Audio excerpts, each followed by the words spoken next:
பொன்மனச்செம்மல் புரட்சித் தலைவர் எம்ஜிஆர் அவர்களையும் இதயம் புரட்சித் தலைவி அம்மா அவர்களையும் வணங்கி, அன்பான தமிழ்நாட்டு மக்களே, வருகிற 23ஆம் தேதி நடைபெறும் சட்டமன்ற தேர்தலில் தவறாமல் நாம் ஜனநாயக கடமையை நிறைவேற்றுவோம். இது தமிழ்நாட்டை காப்பாற்றுவதற்கான இறுதி யுத்தம். கடந்த 5 ஆண்டுகளில் ஒரே ஒரு குடும்பத்தின் சொத்துக்கள் பல மடங்கு உயர்ந்துவிட்டன. ஆனால் மாநிலத்தின் கடனோ அதிகமாகி மக்கள் தலையில் விழுந்திருக்கின்றது. பொய்யான வேலைவாய்ப்பு வாக்குறுதி அளித்து மக்களை ஏமாற்றிவிட்டார்கள்.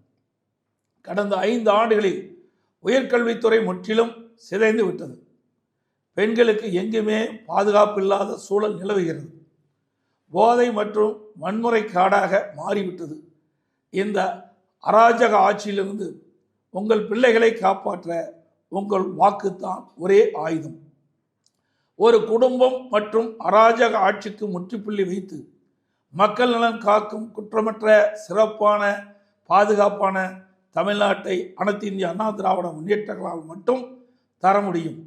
காவிரி டெல்டாவை பாதுகாக்கப்பட்ட வேளாண் மண்டலமாக அறிவித்து விவசாயிகளை காத்த அரசு நமது அனைத்து இந்திய அண்ணா திராவிட முன்னேற்ற கழக அரசு.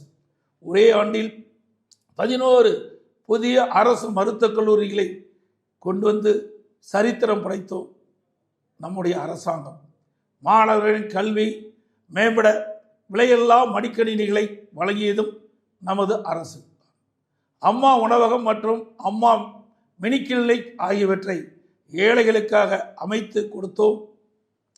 சிறப்பான நமது தேர்தல் அறிக்கை மூலம் வளமான ஒரு எதிர்காலத்தை தமிழகத்துக்கு வழங்க இருக்கின்றோம். அது மூலம் தமிழ்நாடு இன்னும் முன்னேற்ற பாதையில் செல்லும்.